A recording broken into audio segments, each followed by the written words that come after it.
And away we go. Alright, let's see what me and the lads have sent in the group chat. Looking at whatever pipeline we're into these days. And just have a reaction out of them. Because, well, something's going on and we are bound to be susceptible to it. Unless that makes sense. Anyway, let's see what we've sent so far. I've sent a Twitter thread post, and this is the message of that thread post is by Out of Pocket News, and the caption reads, "Another betrayal list." There are two pictures of that Twitter thread post. The first picture shows a picture of Nicki Minaj, and then the headline within that first picture reads, "Nicki Minaj made a list of all the people who have betrayed her." And then the second picture is a Twitter X post on Nicki Minaj's Twitter X account, and that particular post in question reads, "I've been betrayed by so many at this point in my life. Hashtag F the haters." And then the list of people she has named in that Twitter X post includes Drake, Timothy Chalamet, Cardi B, Jay-Z, or Jay-Z, Rosa Parks, Lizzo, My Barbs, Meek Mill, Jeffrey Epstein, Bad Bunny, Remy Ma, Steve Harrington, Safari, or Safari, I don't know how to spell it, but it's spelled Safaree, SpongeBob, Out of Pocket News, the account that's posting that Twitter Instagram thread post that I just shared in the group chat, Lil Wayne, and finally Samba. Now, immediately, what the first thing that came to my mind is, what the heck did SpongeBob do? what? What did SpongeBob do to Nicki Minaj? What's the beef, man? No, I'm sorry. I can't take this seriously. Well, I know there's a lot going around Nicki Minaj and her views in recent days. Calling out SpongeBob as one of her haters. Come on, man. What is all this? What's even the lore behind that? Oh my gosh. I'm telling you, you can't make this stuff up anymore. Everything in this world that we see as comedy, anything you see in satirical shows, is now starting to become closer to reality. To the point that now you might as well think that's real, or what you think is real is, well, that's just hypothetical that it will never happen. We can't tell the difference between fiction and reality anymore. They're so intertwined. We may as well just don't give a damn and just go on about our lives. But yeah, yeah. So that's something. SpongeBob, really? Okay, eh, I get into this too deeply. It's not that deep. It, well, some people think it's deep, but not me. I've seen this far too many times, and I don't know why I should be complaining about this. This is something I've seen for quite a while in the last few months, maybe last year or two. I've seen instances like this. Eric and Risk would say the same. They've seen this many times. Why they should be surprised? They've seen this many times before. So yeah, that's that. Personally, I don't give too much of a damn about what Nicki Minaj is doing or what she has to say. Hopefully, she stays safe and stays out of trouble. That's all I have to say. I hope she stays safe and she doesn't get into too much trouble like she has done in the past. At least from what I've heard in the last few years. Okay, I've said enough. Let's move on to the next. What Eric Taylor has sent from Twitter X. Uh, the name of the account is Brandon at Lib or Normal. The caption of that Twitter X post reads, "Rumors are circulating that this is the Democrat ticket come 2028. Thoughts? Dot dot dot." And then the picture on that Twitter X post shows shows the text Harris Ocasio-Cortez 2028 for president/vice president.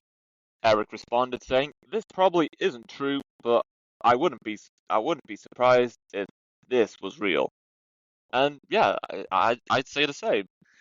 I know this is never going to happen, but if it did happen, come the year that the next US presidential election comes about, yeah, I wouldn't be surprised either.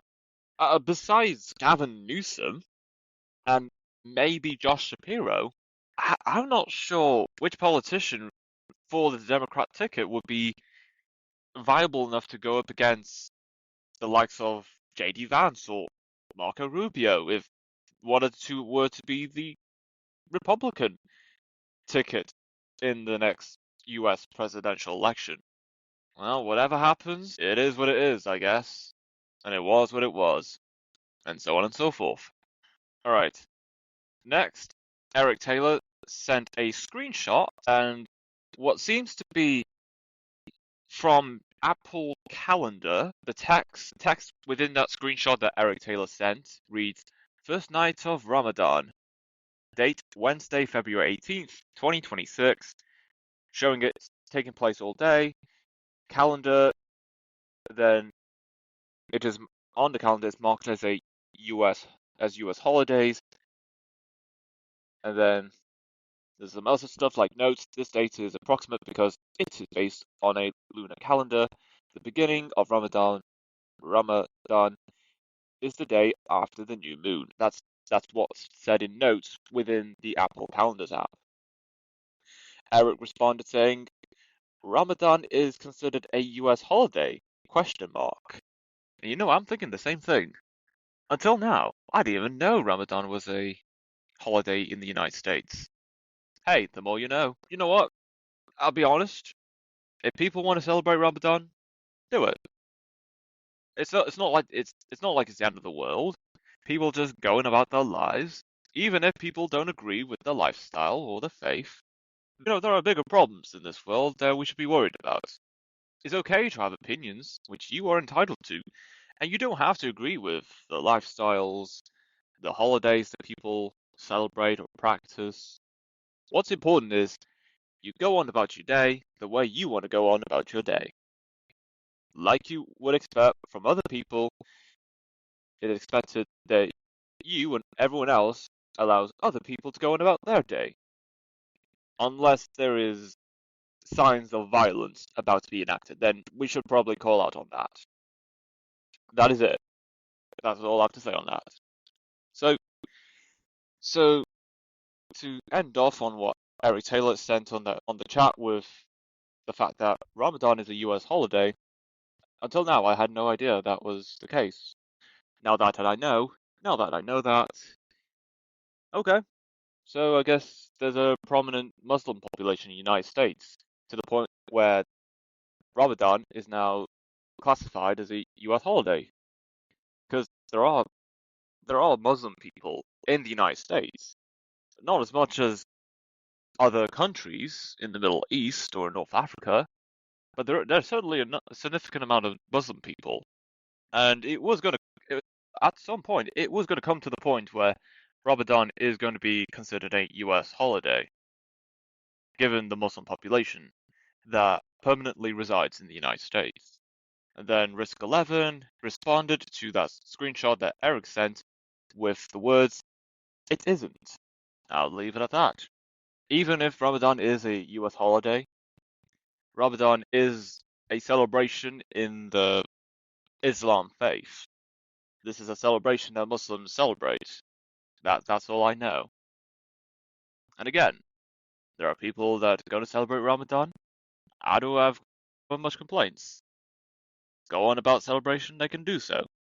I will say that I hope everyone stays safe, because you never know what troubles or problems people might come across, not just during the Ramadan celebration, just anything in general.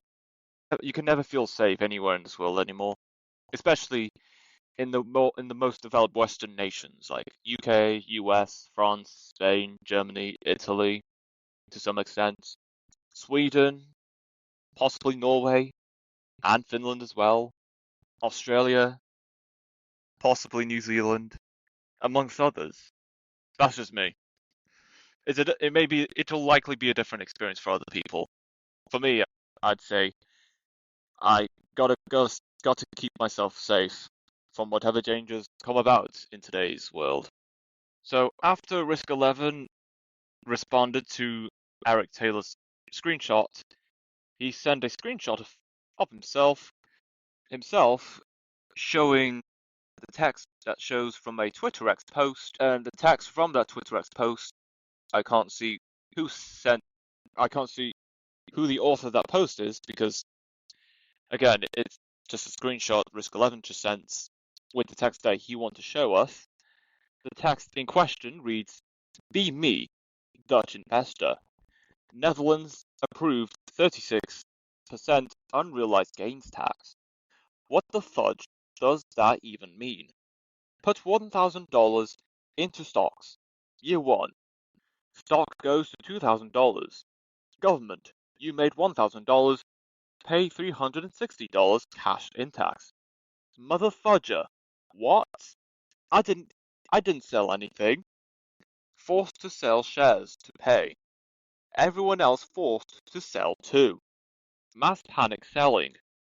Stock crashes to $800. I have $440 left after paying tax. Year 2. Stock recovers to $1,200. Government be like, you made $400, pay $144. Forced selling again. Price drops to $900. I have $756 left. Year 3, stock at 1,000, and that's pretty much all the text from that screenshot that Risk 11 has sent that I could read. I'd assume that there's a lot more to that Twitter X post. However, that's just the message, the text of the screenshot that Risk 11 has posted into the group chat. So that's all there is for me to see. I can't argue with that. If you're going to invest in the stock market, one thing I would say, I'm not going to encourage people to get into the stock market because I know there are loads of risks and unpredictability that comes with having knowledge and getting into the stock market. What I will say, in regards to the stock market, you got to know what you're doing. You need to know the values of what the companies are, given the stocks they provide to people of a stakeholding position, or people just want to invest for the sake of making a profit out of valuation changes in those companies' stocks. And even if you know exactly what you're doing, prices can change. And you will likely lose out on a lot of money. Again, I'm not going to encourage people to get into the stock market. For those who are interested in the stock market, you got to be cautious. You got to be careful about what you're investing into and how much of a stock's valuation changes given current stock market environments and conditions. Prices don't just go up and down. They move about given circumstances in the real world. Hence why people tend to value certain companies more over other companies of any other size, whether it be medium scale or maybe small businesses. That's how the world is today. You put a label on things, you give it some kind of value based on what you believe you value it, then everyone else takes a look at what this new valuation is. People concur amongst themselves, say, okay, I can see where this is going, I see the value in it. Those people put more value, then put their own value on top of that, then the total value of that particular thing in question then goes up because more people, quote unquote, seeing the value of that particular thing. That is as brief I could describe the stock market. There's no other way to describe it as simply as I put it. So, You always got to be cautious about whatever goes on in the stock market. Nothing is guaranteed, and never take things for granted. You never know. All right. Next up, I sent a YouTube Shorts by the account name Blundered Chess.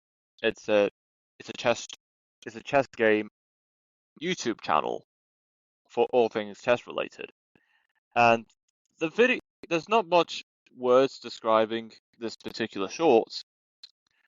The briefest I could describe this YouTube short video by Blundered Chess, it's a 3x3 chess tile showing a horse at the top left corner, a black pawn on the right hand side middle row, and then a white queen in the bottom row at the middle bottom side of the 3x3 tile. And behind this 3x3 chess tile showing the horse, the white horse, the black pawn, and the white queen is a video showing a young woman just going about her day, going about her night, and then all of a sudden there's a guy coming from behind her. He was not going to attack her. He was walking towards the phone that this woman was recording with, and he was just pointing his finger at the camera, like, "What are you doing? What are you doing? Naughty, naughty, naughty!" And then just only 2 seconds in, boom! The police officer riding the horse just yanks and grabs the man away from the woman. And at the same time that moment in the real world happens, the white horse on the 3x3 chess tiles then checkmates the black pawn. Now, knowing that, I thought it was quite funny. Like, there was this man just approaching the woman that's recording herself with a phone, pointing at the camera for some reason, not trying to attack her or anything. He was just pointing at the camera, and then the police officer just yanks him away from her, just like how the horse checkmates the pawn. So yeah, that's clever. That's quite clever. I'll give them that. That's genius and funny, of course. Okay, so Eric Taylor sent another Twitter X post. Wow, there's a lot of Twitter X posts these lads are sharing by the account name Parody Jeff at BackupJeffX.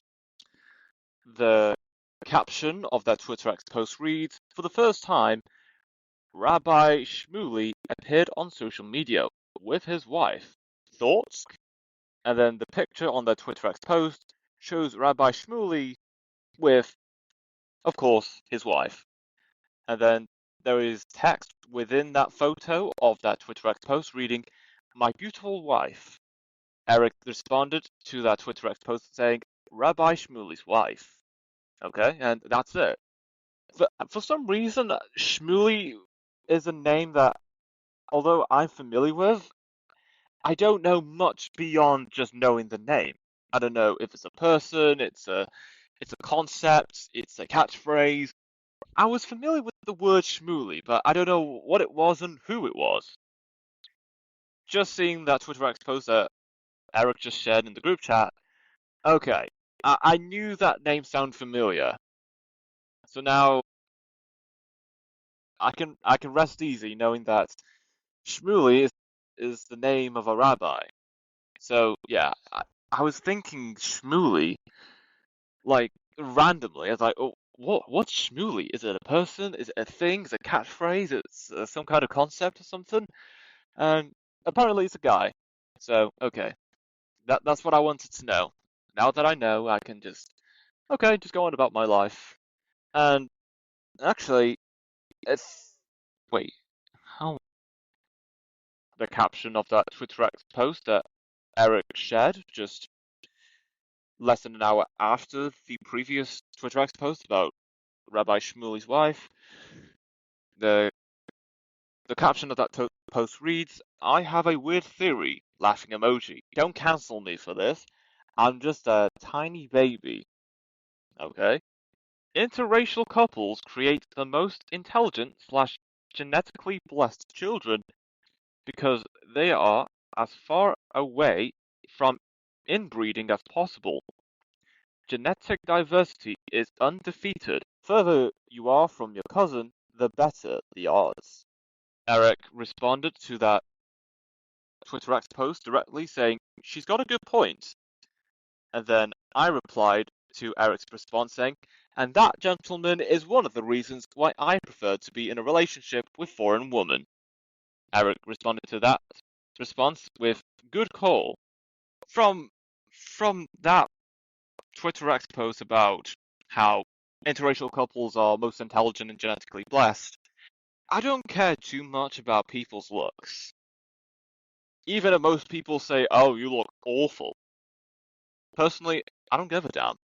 And the reason I'm saying that is I'd assume that Eric is making the point from those two Twitter X posts that he sent, like less than an hour in between, saying that if you make love and reproduce with your first cousins, then you're going to produce children that are below intelligence and have appearances that seem botched.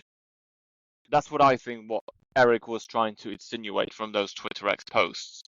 And regards to my reasons about dating foreign women, that wasn't the biggest reason at the start, but just seeing that Twitter X post that Eric Taylor shared regarding how interracial couples create most intelligent genetically blessed children. Okay, I can see where this is going, and I also see how having couples have to make children that have a diversity of ethnicities and a diversity of melanin. Okay, I see the point that Avril was making on Twitter X. Even I had no idea that it is possible for interracial couples to produce children that are gifted genetically or deemed to be the most intelligent. My other reasons for why I would date foreign women is because, as someone from the UK, I'm just done with British women. I have my experience with British women. I'm not saying I'm not saying it's the worst thing in the world. I'm just done. And not to say that no British woman would ever want to date me, even if there were. Personally, I have the feeling a relationship down that path, or a relationship with British women, in my opinion, yeah, I don't believe it'll work. So, and the thing is, if I want to date British women, forget it. I'm forget it. Just assume that I am just a clone that is not the real me and trying to pose, or is someone trying to pose as me. If you hear me saying I date British women, slap me across the face, or try and question me to see if I'm the real me. Because as I'm saying right now, I am done with British women. I do not want to date British women ever again. But for real though, if I do want to date if I ever have desires to date foreign women that are not from the UK, I'm taking it upon myself to learn different languages. Now, originally I was learning foreign languages for a different reason, like to enhance my brain capacity. I'm also learning languages to hopefully just be fluent in other languages to the point I can communicate with other foreigners, and then maybe and be in a relationship with a foreign woman. You know, it would be funny if people are saying you're dating foreign women to compensate about your views about immigration. Well, no. Although that'd be a good point, but no, I don't mind immigrants or foreigners coming into other countries to find jobs, have a roof under their heads, and contribute to the local communities. Yeah, that's all I have to say. I have nothing against immigrants or foreigners, so long as they contribute to the local communities. And also follow local laws, because there are laws in place for a reason. Not just for people's safety, also to provide fairness. Although there will be people that will argue, well, life isn't fair. People get off scot-free, well, average Joes like us are punished severely. And you know what? Fair enough. I can't argue that's a good point. Anyway, back to the I was talking about why I want to be in a relationship with foreign women. Yeah, I have many reasons I would be with foreign women in a relationship. Not just the fact that interracial couples provide intelligent and genetically blessed children, like in the Twitter X post that Eric shared. I've grown tirelessly from being in a relationship with British women. And even if there are British women that do want to date me, most most of those British women that are interested in me will say, "But I have Polish nationality. I'm from Cyprus. I can speak Greek. I can speak Polish." They'll say, "I'm not just Brit. I'm also another nationality than I'm British." Yet I will say to them, "Yeah, you still sound like you're from Britain, so that's a no from me." And I'll certainly say that. I appreciate their efforts. However, if they sound even the tiniest of British, it's gonna have to be a no. I don't want to be mean. I just want to be honest with them. So yeah, that's all I have to say on that. So yeah, all right. Eric sent another Twitter X post by the account Parody Jeff at BackupJeffreyX. It's the same account from the last post. The caption of that Twitter X post reads, "Tinder in Israel. Thoughts? Question mark." And then the photo from that Twitter X post shows, well, an Israeli woman, from my belief, an Israeli woman named Tamara, who is aged 27. Eric responded to that Twitter X post with, "Would you take this woman to dinner, Mark?" And he just added on top of that with, other than her nose, she's not that bad. And you know what? I would take Tamara on board. Not the fact that she's a foreigner, but I'm all for giving chances for everyone. And I'm aware that there are people that are heavily against Israel, mainly the government. Even then, I'm willing to give it a shot. I don't think there's anything else for me to add on to the top of that. Alright, another Twitter X post by Eric Taylor. Wow, Eric's sharing a lot of things recently. By a different account by the name of My Mixtapes, spelt with a Z at the end, at My Mixtapes. The caption of that Twitter X post reads, "Stephen A. Smith is now considering running for president as a Democrat in 2028. Eric Taylor didn't respond to that, he just shared the post. Risk 11 responded, saying, "I think he's a better choice than the option they considering. Stephen A. Smith, to me, doesn't seem me likely complete utter left nut. If he runs with a semi-moderate VP, could be a decent choice, could appeal to moderate Democrats in the wider states outside of New York, California. My question is, how would he poll with lefty commie wing of Democrats with Stephen? You might have a chance at taking independent voters. I personally will probably back Republicans. I prefer Rubio over Vance. But if they make Rubio the VP, they have my vote if I could vote." That was Risk 11 in response to what Eric Taylor shared that Twitter X post on the group chat. Personally, I don't. Whilst American politics is all the craze to all the Europeans, and probably financiers, business owners, wherever they are, this is just me, and I know not everyone's going to agree with this. American politics just seems all the same.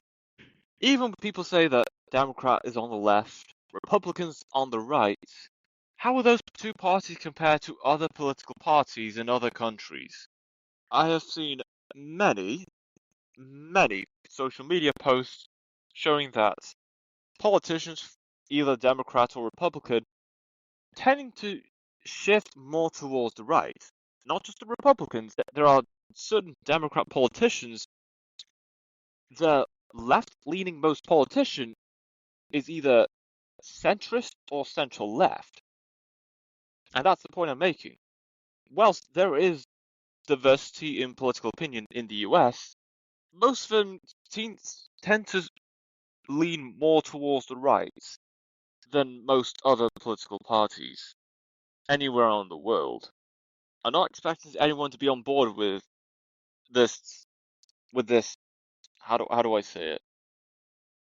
These thoughts. That's just what I've seen on social media. I don't know what else to add on top of that. I would like to see other parties in the US getting a shot in getting into local office, either within municipalities, US states, or just maybe possibly getting close to being a candidate in the next US presidential election. I do doubt how likely that will be. Let's just wait and see. I know at least one woman who said she wants to be president one day. She's formed her own party that leans certainly more to the left than the Democrats. So honestly, I'm interested to see how that would go. I don't assume she'll go far in the next few years. I know for sure that there will be a difference at some point in the future, and I hope to see that come to fruition in the next few decades. And that is all the recent stuff that me and the lads shared into the group chat. So now, without a further ado, let's get into the rest of the news. Macron calls for restraint after death of young man attacked in Lyon. On February 14th, French President Emmanuel Macron urged calm, restraint and respect after 23-year-old Quentin died from wounds sustained in Lyon. The attack happened on the sidelines of a conference by LFI MEP Rima Hassan at the Lyon branch of Sciences Po, where supporters and the Nemesis Collective said Quentin was providing security for right-wing protesters. Medical reports show Quentin sustained multiple severe head injuries, suffered a traumatic brain injury, and was placed in a coma after being ambushed by organized and masked attackers. The Lyon Public Prosecutor's Office opened an investigation into suspected aggravated manslaughter on Saturday and said suspects remain unidentified as efforts continue to locate them. Vandals attacked multiple LFI offices nationwide following the killing, and Manuel Bompard urged, "Please stop trying to implicate Rima Hassan and La France Insoumise in this tragedy." Firstly, rest in peace to Quentin. I send my condolences to his friends and family. In regards to the investigation, I don't expect everything to be answered or resolved or solved quite swiftly or in the next few days. Hopefully, there are answers to be revealed in regards to the scale of these protests and how Quentin lost his life. And whilst we know how Quentin has lost his life, what needs to be done is looking at the individual protesters who is most guilty of contributing towards killing Quentin whilst doing his or her job. Former Ukrainian minister detained by anti-corruption authorities while trying to leave the country.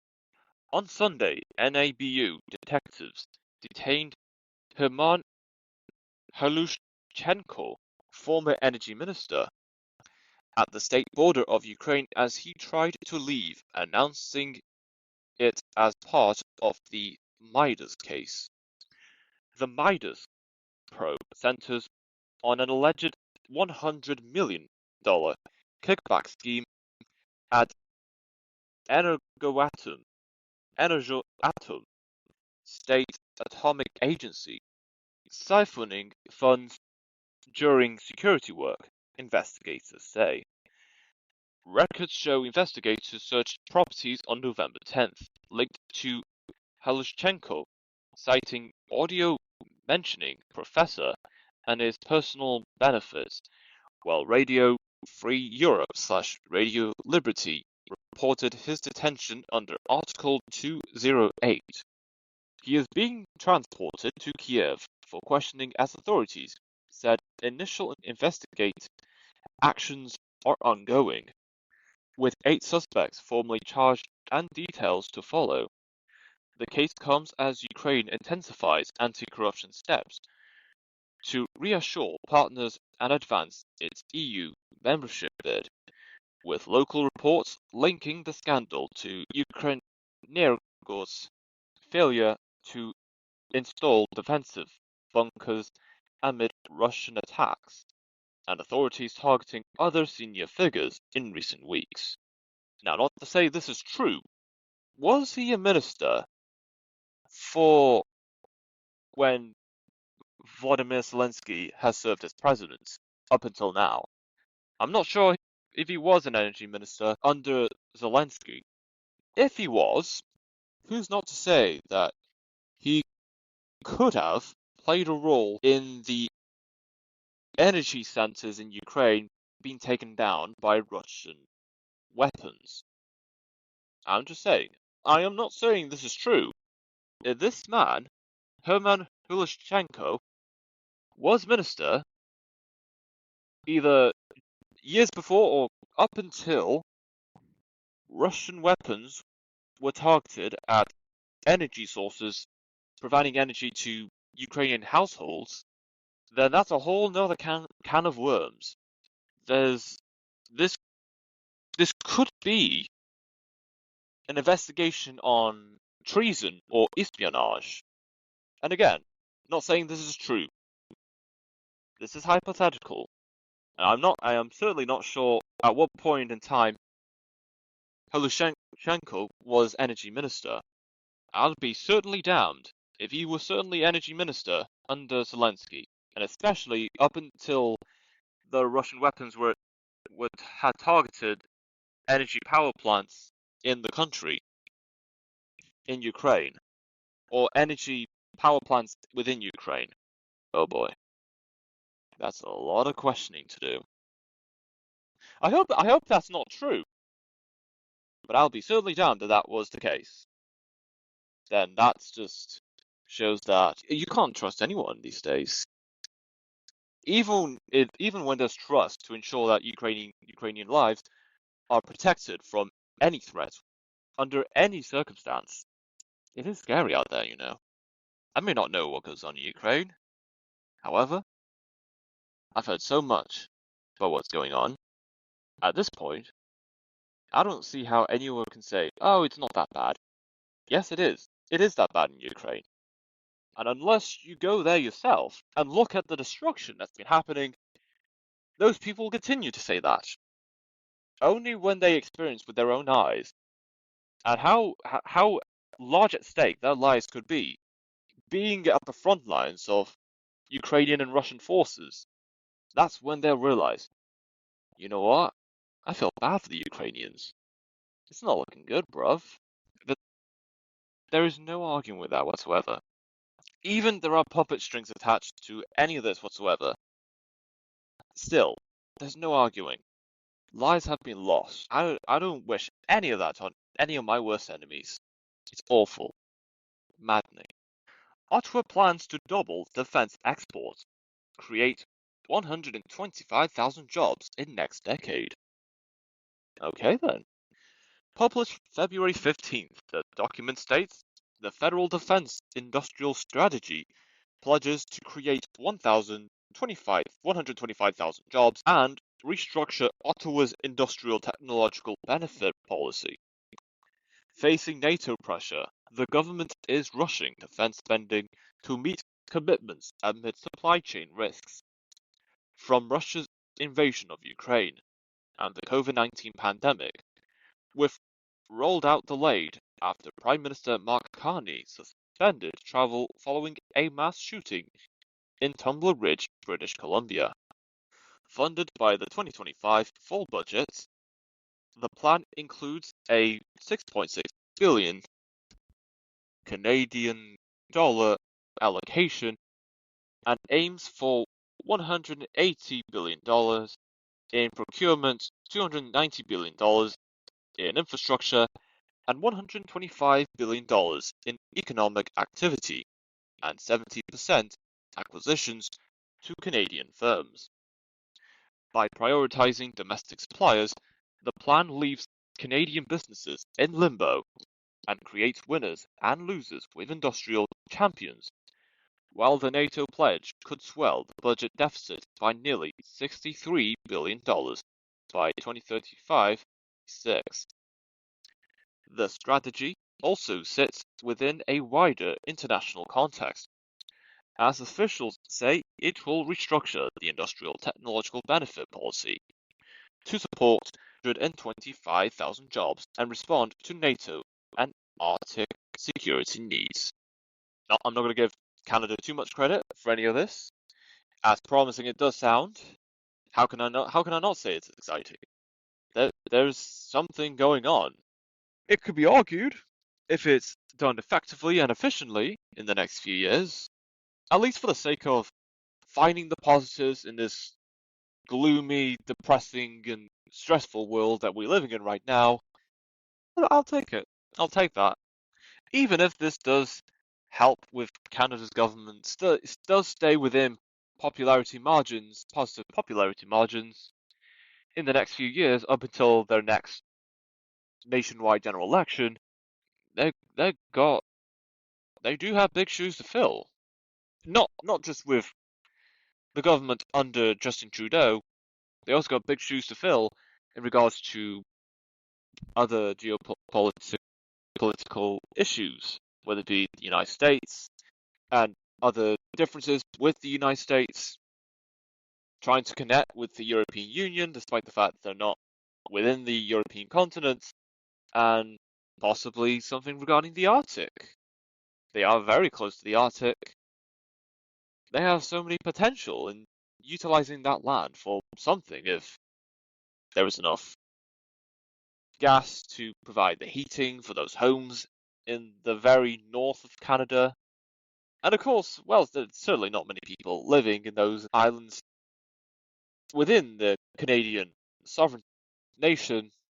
There is a lot of potential using that land to mine for resources and also the land to provide a lot of housing, so long as the native tribes are satisfied with Canada's plans. You always got to satisfy the native tribes that have lived on those lands long before colonization. That's important. France tear apart Wales with 8 tries and is only unbeaten Six Nations team. On Sunday in Cardiff, France scored 8 tries, with the first after 88 seconds in a 54-12 victory that left them the only unbeaten team after 2 Six Nation rounds. France's sevens-style offloading play sliced Wales' national rugby team's defence, while had conceded 34 tries and 248 points under Steve Tandy, and was breached inside 90 seconds. Flehalf Mathieu Jalbert was man of the match after scoring 1 try and assisting on 3, while Thomas Ramos added 7 conversions. Les Bleus bonus point victory returned them to the top of the Six Nations table and kept Grand Slam hopes alive, while Wales's loss extended the 13-match Six Nation losing streak.